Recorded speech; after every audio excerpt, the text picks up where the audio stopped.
Well, here we are. We find ourselves back at Manufacturing Day 2016. We were here in 2015 with Manufacturing Day, New Jersey MEP, New Jersey Institute of Technology, and NIST, and I think there's a lot of other alphabet letters that are here today as well. I'm sitting here with John Kennedy, who's the Chief Operating Officer for New Jersey MEP. John, thanks for sitting here for a few minutes with us to talk to our audience about this huge event that's happening today all over the country. Start off with telling me how many are involved today. I heard some numbers. Well, we know, Lou, that we have over 400 signed up already, and we've got a lot of people walking in. A lot of the Made in New Jersey companies just assume that they can show up. So we'll see if we got enough food, but I think we'll be okay. The national count, I think, is somewhere around 2,700 events today. Oh yeah, at least that was the last count that I saw. That was early this morning. You know, so this is a big deal. This is the 5th anniversary, right? And it's, you know, the NIST, National Institute of Standard and Technologies, MEP, you know, program is national, and Puerto Rico. So we're excited. And Canada is involved in this today. And Canada is too. Mexico. Yep. This is a terrific event. I think it's really a terrific thing that the state, it's coming down to the fact that state's level has to be the one to help promote manufacturing. Exactly. Right? Without the state support, there's nothing. There's nothing. You can't count on feds for lots of things, but I'm not going to point any fingers because I don't do politics. No, I'm not good at it either. I didn't say I wasn't good at it, I just don't do it on the air. Today we've had some great interviews. We had some interviews with students from NJIT, with some of the brightest kids, some of which I didn't understand, and not because of their accents. They just have great knowledge in the various components of manufacturing that they're going into. Yeah, there's a lot. Well, you know, we have NJIT, we have Rutgers, we even have the local Votech, Middlesex County Votech here, and that's kind of neat in itself. We have to have pathways into our industry. Our industry is critical, you know, to everything that we do in the country, as you know, as a manufacturer. And, you know, these young people, my fear is we lose them. We lose them to other industries, or we lose them to other states. We need to keep them here in Jersey.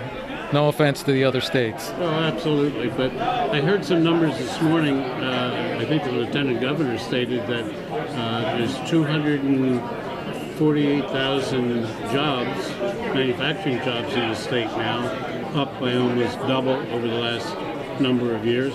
And the number of new manufacturing companies, somewhere around 100,000. Well, the new manufacturing companies are less than that. You know, actually, New Jersey had 100,000 new startups, not just in manufacturing. Okay. But you're right about the 240-ish thousand in what I call traditional manufacturing. If you add the 115,000 that are in biopharma, and then you add another 135,000 that are in logistics and distribution, now you're getting to 500,000. Sure. And that's a huge impact on our state. And you know the calculations. Everybody tells you that every one manufacturing job leads to 5 others. Right. That's a lot of people going to work. You bet. You bet. And so that being said, do we have a 23-cent tax increase on our gas yet? I haven't heard yet, but we're patiently waiting. We're patiently waiting. I guess the Assembly's voting this afternoon. I don't know about the state. I'd like to see them pare a little bit off of that and give a little bit of it to the STEM and manufacturing industries. You know, the connections. You, in your background, understand that it's hard to bring and entice young people in because there's no flow.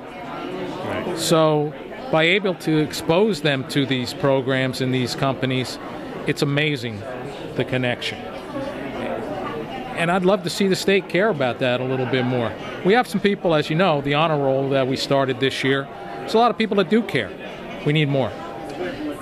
You know, it was the fact that this has gone viral by the masterminds of NAM and SME and FMA, all the associations that put together Manufacturing Day, was really a great concept. And I think they got it, that we ourselves have to do something, and that we can't rely on the feds to do it.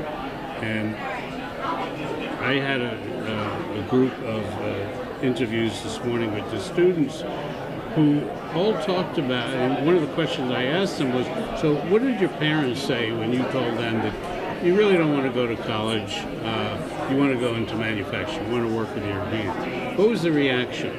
And 5 out of 6 all said that their parents were very supportive of it. And we know from my co-host and I, Tim Grady and I, we've been around the country, we've talked all over the country. One of the big problems that we have with students going into manufacturing, the biggest deterrent is the parents. Yeah. Parents have a stigma that is dark, dirty, and dangerous.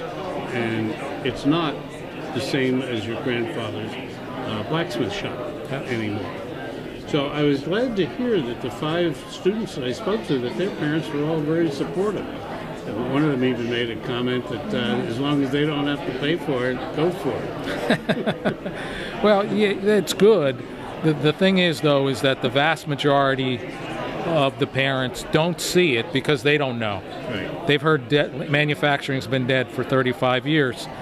It was never true, and it's not true again. Correct. So they get stuck in a section.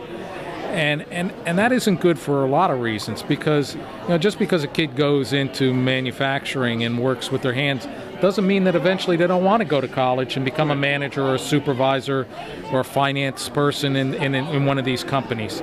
The fact that we try to pigeonhole them at 18 years of age and say, pick, Right. And if you look at the numbers, they tell us that about 50% of us don't graduate from college. Correct. So 50% of us are doing quite well without that. You need education. Yeah, without the debt.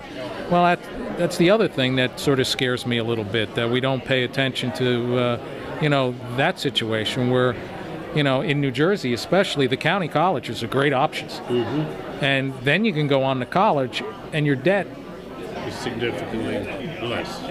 But we want so much for our kids to live a life that we envision, but graduating with an average of $35,000 a year, I mean $1,000 total of your, that's a mortgage payment. Doesn't work. I met a 28-year-old fellow who worked on a oil rig worked off the coast of Brazil. He worked 28 days on, 28 days off.